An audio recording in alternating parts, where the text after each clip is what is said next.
Assalamualaikum warahmatullahi wabarakatuh. Saya Faizi Cantik Karyani. Di sini saya akan menjelaskan tentang bab 5, Sistem Hukum dan Peradilan Internasional.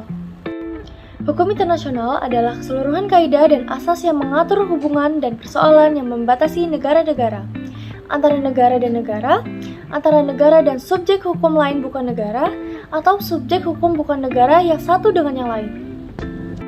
Hukum internasional haruslah memperhatikan asas-asas berikut.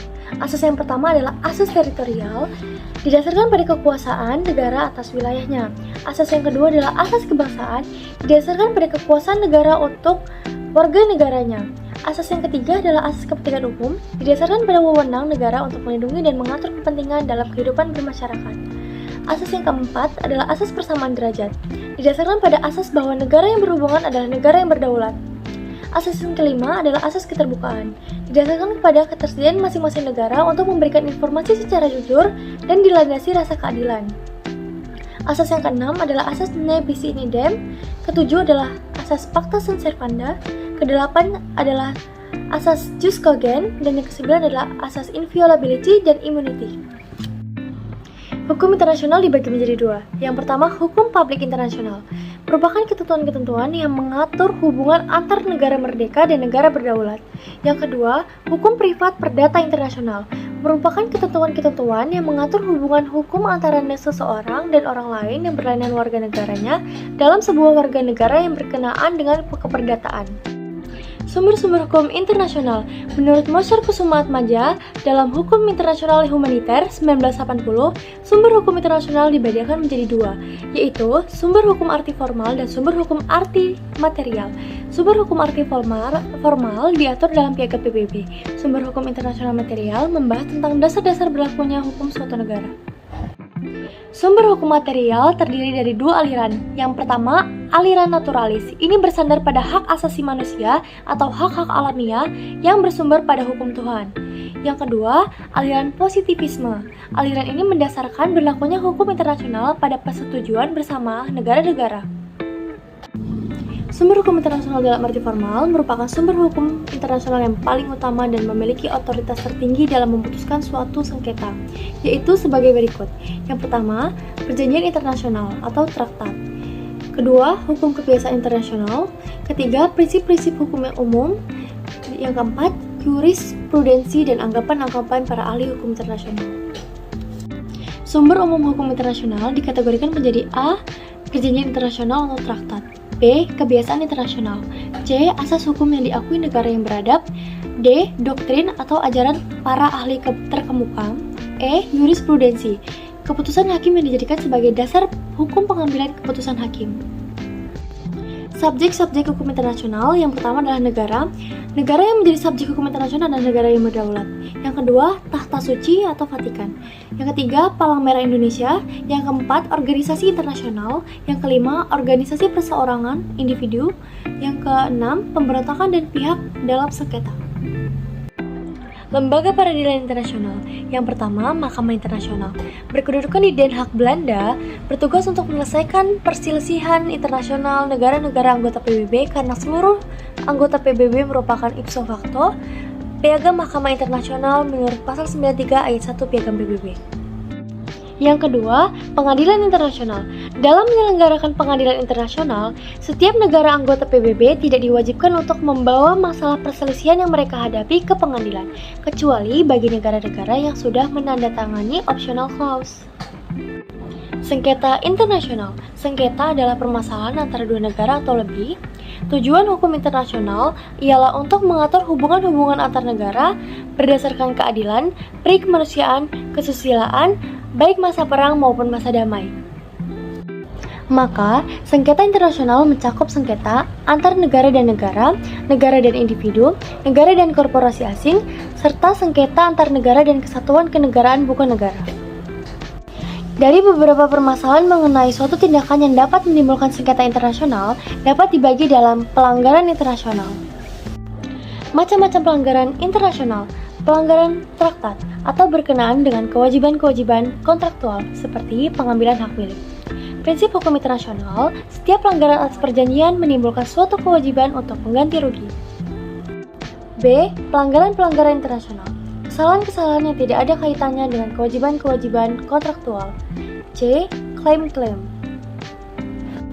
Faktor terjadinya sengketa internasional. Yang pertama, faktor ideologi, yaitu sengketa internasional yang dipicu oleh perbedaan ideologi.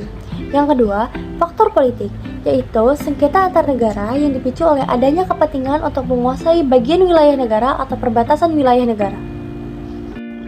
Yang ketiga, faktor ekonomi, yaitu sengketa antar negara yang dipicu karena adanya perebutan sumber daya alam.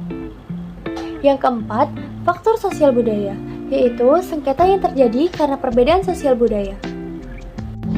Yang kelima, sengketa pertahanan dan keamanan, yaitu sengketa yang terjadi karena masing-masing pihak mempertahankan daerahnya atau kekuasaannya.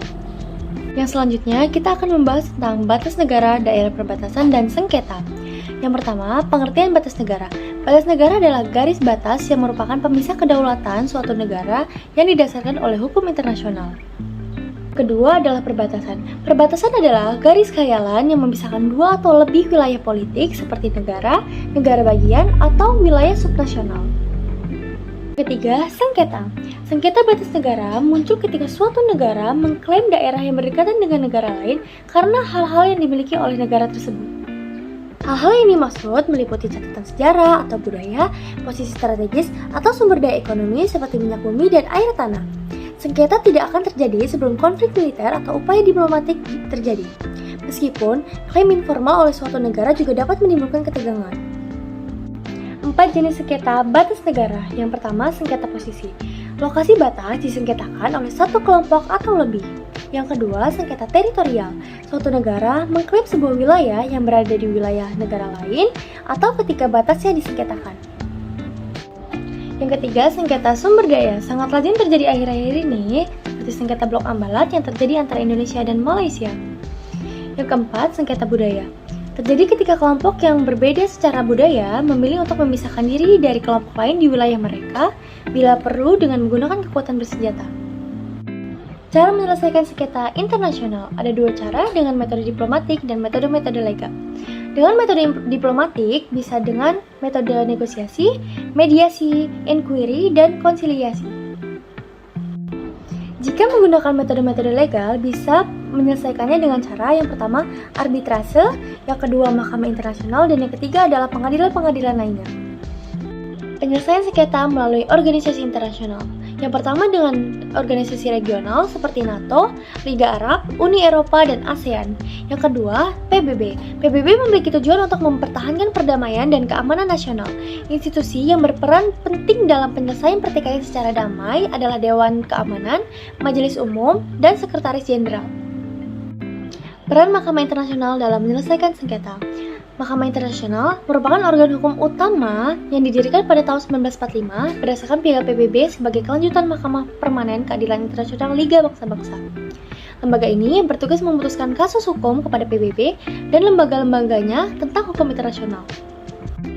Dua cara membawa sengketa ke Mahkamah Internasional MI. Melalui kesepakatan khusus antar pihak, yaitu semua pihak yang setuju mengajukan persoalan kepada Mahkamah Internasional. Yang kedua, melalui permohonan sendiri oleh suatu pihak yang bertikai. Sengketa dapat dibawa ke Mahkamah Internasional jika pemohon percaya bahwa lawannya diwajibkan oleh syarat traktat untuk menerima yurisdiksi Mahkamah Internasional dalam hal sengketa. Atau negara yang merupakan para pihak dalam status dapat menyatakan lebih dahulu penerimaan otomatis mereka atas yurisdiksi Mahkamah Internasional untuk suatu atau seluruh jenis sengketa umum. Pernyataan ini disebut yurisdiksi wajib. Selanjutnya, kita akan membahas tentang hakim dalam Mahkamah Internasional. Yang pertama, hakim dalam Mahkamah Internasional terdiri dari 15 hakim. Yang kedua, Mahkamah Hakim dipilih melalui mayoritas absolut oleh Dewan Keamanan dan Majelis Umum. Yang ketiga, seorang hakim dapat dikeluarkan dengan suara mutlak hakim lain. Yang keempat, Mahkamah Internasional memilih pejabatnya sendiri dan menunjuk registrar dan penjabat lain. Prosedur penyelesaian sengketa internasional melalui Mahkamah Internasional. Sengketa internasional dapat diselesaikan melalui Mahkamah Internasional melalui prosedur sebagai berikut. Yang pertama, telah terjadi pelanggaran HAM di suatu negara terhadap negara lain atau rakyat negara lain. Yang kedua, adanya pengakuan dari korban, rakyat, dan pemerintahan negara yang menjadi korban terhadap pemerintahan dari negara yang bersangkutan karena didakwa telah melakukan pelanggaran HAM atau kejahatan humaniter lainnya. Prosedur yang ketiga, pengaduan disampaikan ke Komisi Tinggi HAM PBB atau melalui lembaga-lembaga HAM internasional lainnya. Yang keempat, pengaduan ditindaklanjuti dengan penyelidikan, pemeriksaan, dan penyidikan. Selanjutnya, dimulailah proses peradilan sampai dijatuhkannya sanksi. Dukungan penyelesaian Mahkamah Internasional dalam menyelesaikan sengketa internasional. Dalam menjalankan tugasnya, PBB mengarahkan Majelis Umum untuk mendorong perkembangan yang berkelanjutan dan kodifikasi hukum internasional. Komisi Hukum Internasional mempersiapkan draft traktat untuk memodifikasi dan memodernisasi sejumlah topik dalam hukum internasional. Komisi Hukum Perdagangan Internasional merumuskan hukum tentang internasional dan perkembangan ekonomi. Sebuah lamar perkembangan hukum internasional terjadi di tahun 1998 dalam konferensi diplomatik.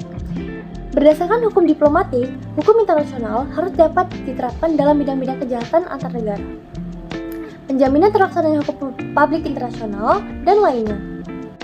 Dalam hubungan internasional terdapat beberapa asas perjanjian internasional. Asas-asas tersebut adalah setiap perjanjian yang dibuat harus ditaati oleh pihak-pihak yang mengadakan perjanjian. Pihak yang saling mengadakan hubungan memiliki kedudukan yang sama. Tindakan suatu negara sesuai dengan tindakan suatu negara lain. Asas saling menghormati, dan asas yang dapat digunakan terhadap perubahan yang mendasar atau fundamental dalam keadaan yang bertalian dalam perjanjian. Itulah yang hanya dapat saya sampaikan tentang sistem hukum dan peradilan internasional. Cukup sekian dan terima kasih. Wassalamualaikum warahmatullahi wabarakatuh.